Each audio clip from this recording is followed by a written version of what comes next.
Hello everyone, today we're watching Law-Abiding Citizen. Let's get started. One day, the city of Philadelphia was shaken by a brutal crime. Late at night, two intruders, Rupert Ames and Clarence Darby, broke into the home of Clyde Shelton. The latter, uttering the words, "You can't escape fate," immobilized and wounded Clyde before ruthlessly murdering his wife and young daughter, Heather, right before his eyes. The criminals were soon apprehended and brought to justice, with the case falling into the hands of a young assistant district attorney, Nick Rice. Shortly before the trial, Nick informs the grief-stricken Clyde that the prosecution lacks sufficient evidence. As a result, they've made a deal with Darby. He will testify against Ames in exchange for a reduced sentence. Upon hearing this, Clyde begs Nick not to make a deal with Darby and to do everything possible to ensure that both criminals receive the punishment they deserve. However, Nick, citing the way the legal system works, tells him that the deal has already been made. In the end, the thief, Rupert Ames, is sentenced to death, while the murderer, Clarence Darby, receives a mere 3 years in prison. As Darby leaves the courthouse, looking pleased with himself, he shakes Nick's hand, a moment that the disillusioned Clyde notices from afar. 10 whole years have passed since that day. As usual, Nick arrives at work before heading out with his assistant, Sarah Lowell, to witness the execution of Rupert Ames. Judging by her tense demeanor, this is likely Sarah's first time attending such an event, and she is visibly nervous. Noticing her unease, Nick reassures his colleague that the procedure is painless. After the lethal injection, the condemned simply falls asleep forever. However, when the execution is carried out, something goes horribly wrong. Instead of passing away peacefully, Rupert Ames dies in agonizing pain, his body convulsing in sheer torture. His final words send a chill through the room. "You're killing the wrong man." Deeply disturbed by what just happened, Nick discusses the incident with his colleagues. They suspect that someone may have tampered with the execution apparatus. But soon after, an officer brings Nick an empty Avar bag, its surface scratched with the ominous words, "You can't escape fate." At that moment, a memory strikes Nick. These were the exact words that Clarence Darby had once spoken to him in the courtroom.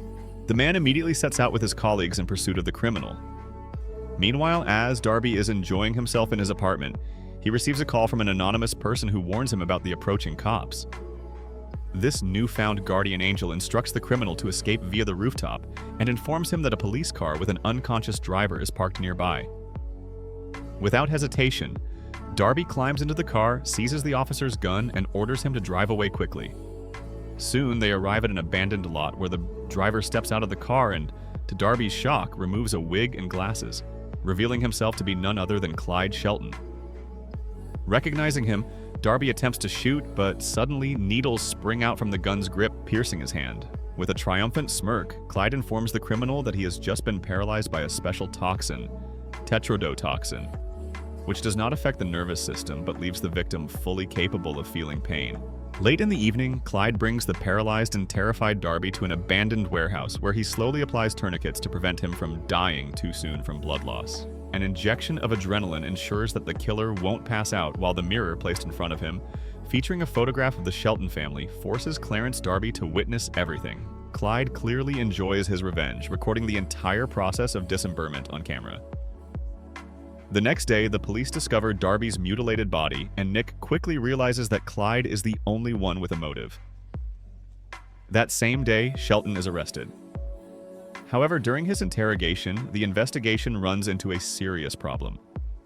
There is no direct evidence against Clyde, and a motive alone is not enough to convict him. Nick asks a series of simple and straightforward questions, but Clyde gives only evasive answers. But just as Nick, satisfied with his work, is about to leave, Shelton declares that they won't be able to prove his guilt in court anyway. Clyde accuses Nick of negligence, pointing out that he never directly confessed to killing Ames and Darby. He merely said he wished them dead and had imagined their murder in his mind. Furthermore, someone else could have framed him, and a drug-dealing lowlife like Darby could have been taken out by his own kind. So the jury would most likely side with Clyde, a man who lost his entire family. However, if Nick can arrange for Clyde to get a nice bed with an orthopedic mattress, he'll give a full confession. Meanwhile, a courier delivers a disc containing the recording of Darby's brutal murder to Nick's home, which horrifies his wife and 10-year-old daughter. Learning about this, Nick is furious and finally gives in to the pleas of his colleague, Jonas Cartnell, agreeing to meet Clyde's demand in exchange for a confession and locking him away for good. Soon, the trial takes place. However, Clyde doesn't keep his word and declares to the judge that the prosecution lacks sufficient evidence of his guilt. Therefore, if he is not released on bail, he will consider it a violation of his constitutional rights. To make his case more convincing, Shelton references a fake precedent, and the judge, believing his words, is ready to release him. But suddenly, Clyde begins to insult the woman, accusing her of falling for his lies and nearly sending him home, despite the fact that he killed 2 people. Clyde is convinced that because of judges like her, who don't know the law, hundreds of criminals walk free every day. Furious, the judge denies Clyde bail, sending him back to prison. The next day, as promised, he gives Nick a full confession regarding Ames and Darby. Just as Nick is about to leave, Clyde unexpectedly offers him a new deal. If he is served a large, juicy steak with a side dish and music is played in his cell exactly at 1 o'clock, he will reveal the location of Darby's lawyer, Bill Reynolds, who has been missing for 3 days. Reluctantly, Nick decides to fulfill his request, but ends up being 8 minutes late due to the prison warden's unwillingness to give in to a prisoner's demands. After receiving his delicious meal, Clyde still provides the coordinates, and Nick rushes by helicopter to the designated location. Meanwhile, Shelton brutally kills his cellmate using a bone from the steak, which results in his transfer to solitary confinement. Soon, Nick discovers a small buried compartment in the ground and finds Reynolds' lifeless body with an oxygen mask on his face. It turns out that oxygen stopped flowing to him precisely at 1:15. The trip from the prison to this location took exactly 15 minutes, meaning that if Clyde's lunch had arrived on time, the lawyer would still be alive. Distressed, Nick returns to the prison and confronts Shelton, asking why he tortured and killed his victims. Clyde responds that everyone must be held accountable for their words and actions. Nick then hands back a bracelet made by Clyde's daughter, Heather, and asks if his deceased wife and daughter would have approved of his killings in their name.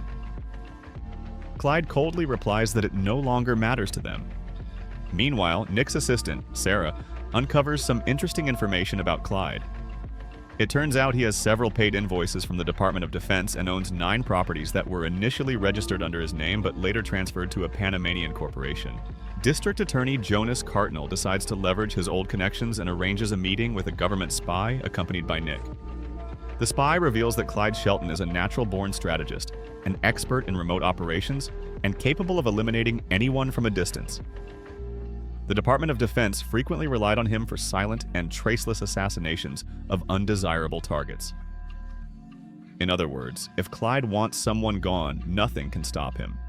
The only way to halt him is to simply shoot him in his cell. Alarmed, Nick and Jonas visit a federal judge the next day and persuade her to place Clyde in complete isolation, insisting that he is far more dangerous than he appears. The judge agrees, but before she can sign the necessary order, she is killed by an explosive device planted in her phone. Nick returns to the prison and tells Clyde that revenge won't bring his family back. However, his words only fuel Clyde's rage. The man declares that this is not revenge. This is a war he has declared against the entire corrupt justice system. Clyde then presents Nick with a new demand. Either he is released by 6 o'clock in the evening with all charges dropped, or the killings will continue. Nick, of course, refuses Clyde's demand and, along with Sarah, starts reviewing the records of all inmates, suspecting that Shelton has an accomplice. However, as the workday comes to an end, Nick is forced to regret his decision. Cars carrying 6 officials from the Department of Justice are blown up, and among the dead is Sarah Lowell, someone Nick deeply valued and had spent years mentoring as his successor.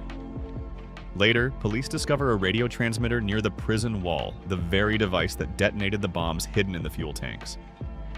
Fearing for the safety of his wife and daughter, Nick sends his family on a vacation far from the city and returns to the prison himself.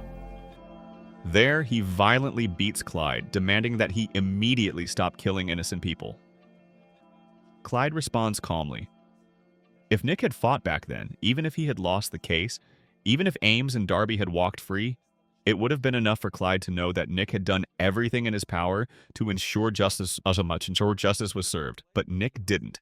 and now Clyde swears he will tear this corrupt system to the ground. After Sarah Lowell's funeral, Nick and Jonas, disguised as bodyguards, attend a press conference dedicated to the fallen officials, unaware that they are not alone at the cemetery. A mysterious figure remotely controls a bomb disposal robot which is loaded with an arsenal of weapons. First, it disables the electronics in all vehicles. Then it opens fire and detonates Jonas's car. Devastated by the attack, Nick submits his resignation. However, the city's mayor, April, not only rejects it, but also appoints him as the new district attorney, replacing Jonas. Following this, the mayor declares a state of emergency, and Nick immerses himself in the case against Clyde Shelton. Unexpectedly, Nick receives a letter from Sarah's boyfriend, Chester, who decides to aid the investigation. Inside is a list of Clyde's expenses on industrial properties over the past 10 years. Analyzing the data, shocked, Nick discovers that Clyde owns a massive warehouse directly next to the prison. Together with his colleague Dunnigan, he immediately heads to the address. After thoroughly searching the premises, they discover an underground tunnel. As they follow it, they come across a variety of clothing, blueprints of government buildings, radio transmitters, and monitors displaying live footage from the prison's surveillance cameras. Soon, they also find tunnels leading into every solitary confinement cell. However, Shelton's own cell turns out to be empty. Meanwhile, Clyde, disguised as a janitor, easily infiltrates the City Hall building and plants a powerful bomb directly beneath the conference hall, where the mayor is set to hold a closed meeting in just 1 hour. Realizing that Clyde intends to kill government officials, Nick and Dunnigan rush to City Hall, discreetly requesting police backup so that Shelton remains unaware.